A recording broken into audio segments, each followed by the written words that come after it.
Okay, this is the third calculus practice exam. Now the third one, this is the one that starts off with the velocity and the acceleration. This is the velocity kind of graph. Okay, let's see. What is this one telling us? This one says the velocity of particle A, hang on, let's read this here. Velocity of particle A moving along the x-axis is given by this function VA of t. And here it is. So first off, the velocity is positive, then it becomes negative, which means you're moving backwards, then it's positive again, moving forwards, then moving backwards again. So this is VA of t. This is for A. And this one over here is B. Okay, says the second particle, B, also moves along the x-axis, so this position, this is the position, and this is the velocity. Okay, so where does it start? Starts at 2, right? So we're not starting at 0. Starts at 2, goes forward, forward, forward. Notice it's going backwards. Yeah, because the velocity became negative for a while. Now it says between 0 and time, it says they're differentiable functions with selected values, and it says the velocity has exactly 2 zeros. The reason they're telling you that is, here's one of the zeros for B, here's the other one, which means it's always positive in here, and it's always negative in here, and it's always positive.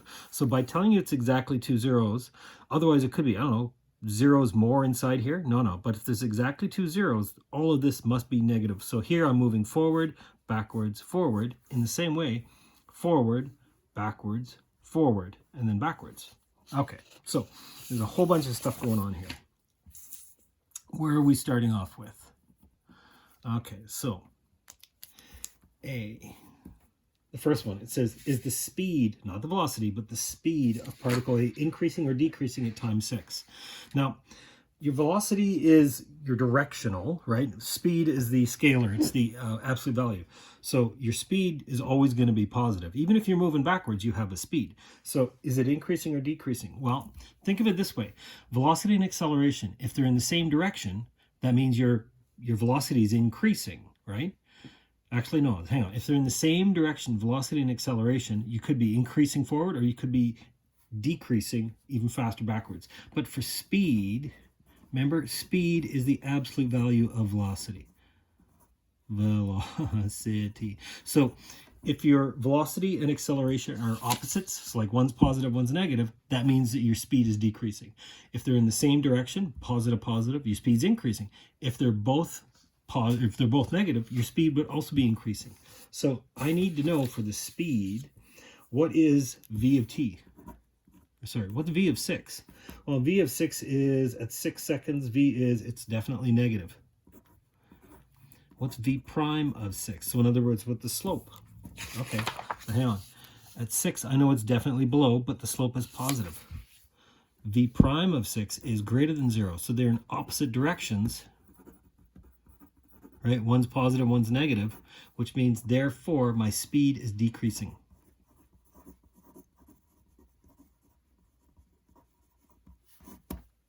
Period. Because they're in opposite directions. Okay, let's try B. For how many values between 0 and 10 is the speed of particle A equal to 1 meter per second? Now, hang on. If they just said velocity is 1 meter per second, that means right there's one time. That's the only time. But they're talking about the speed. So it could be positive or negative. Yeah, speed is the... And notice they actually give you this point here. There's exactly 1 point. So because speed is the absolute velocity of velocity, if speed is equal to 1, implies velocity is equal to 1 or minus 1, right? So therefore, this happens at 2 times in the time interval from 0 to 10. When you're answering these things, always give the time interval, right? Because if it says, oh, how many times in the time interval, even though they put in the question, I might as well put in my answer. There's going to be 2 instances during the time interval from 0 to 10. Okay. Let's see. Find all the times t between 0 where the particle changes direction. So if you're changing direction, it means your velocity becomes positive to negative. There's 1. Or negative to positive. 2. Oh, there's the third one, positive, negative. So I need to imply that I know that changing direction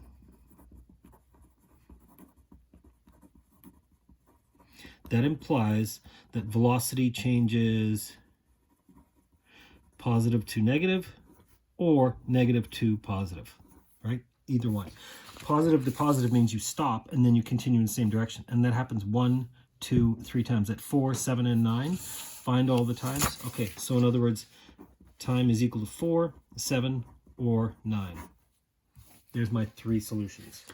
Okay, D. Find the total distance traveled by B. So now we're talking about B, this one over here, between 0 and 5. Now, you remember, we said the first part here, it has a positive velocity, so you're going forwards, but then between here and here, it has a negative velocity, right, because this is 0. So it's going to be going backwards. So really, I want to do this value, and then it's also going from 15 back to 13. It's going back 2. But because we're talking about direction, not displacement, I want to do the absolute value. So let's see. D. Total distance traveled is going to be, well, it's going to be the absolute value from time 0 to 3, right? So this is S of, or SB of 3 minus SB of 0, right? Absolute value plus absolute value SB of, what is it, 5 minus SB of 3. So in other words, it's the distance traveled from 0 to 3. From 0 to 3, it's going to be 2 to 15. That's 13. 15 minus 2, I know that that's going to be 13. And what about this one? This is going from 15 back to 13. So plus, it's actually 13 minus 15, which is negative 2, which is plus 2. So in other words, it moves 15 what? Find the total distance traveled. We're talking about meters. Now, 15 meters traveled on the time interval from 0 to 5. If you're gonna give the if you're gonna give your answer, if it says from 0 to 5, you might as well give the mention the 0 to 5 time interval. Okay. E. Find the average velocity of particle B. Now the average velocity, so that's like a point-to-point kind of y2 minus y1 from the time interval from 0 to 10. Include the units. So for B, average velocity, or no, average velocity, yeah.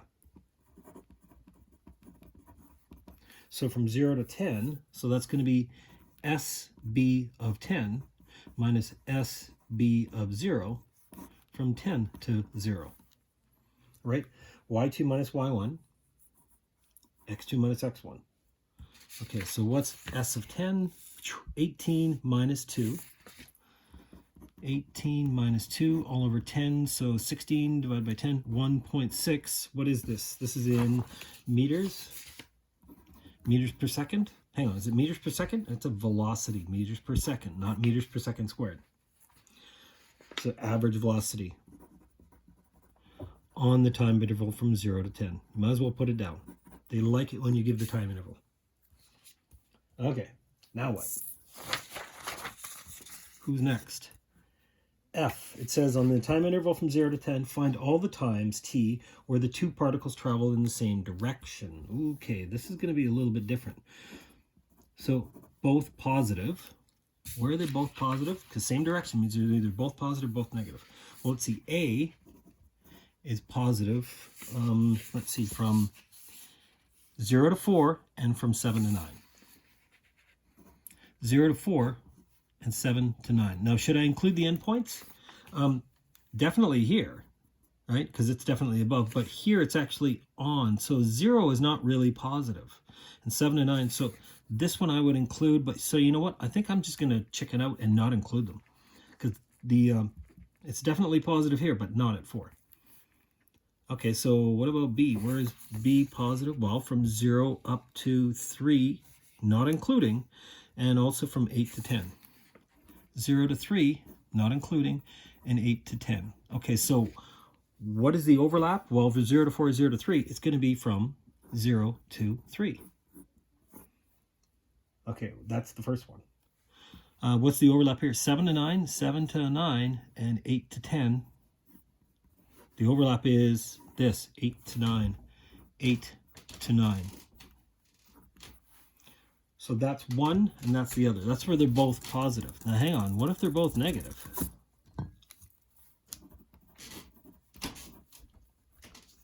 Both negative, well, let's see, where's A negative? A is negative between 4 and 7, and from 9 to 10. So from 4 to 7, and also 9 to 10. That's for A. B is negative only between the two zeros. So from 3 to 8. Okay, once again, look at the overlap. From 3 to 8, 4, 3 to 8, 4 to 7. It's just going to be from 4 to 7.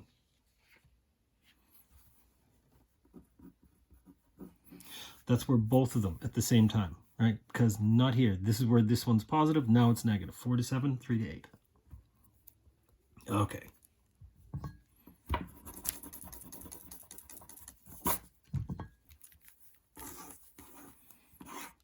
G. What's G? It says on the interval from 8 to 10, which is greater?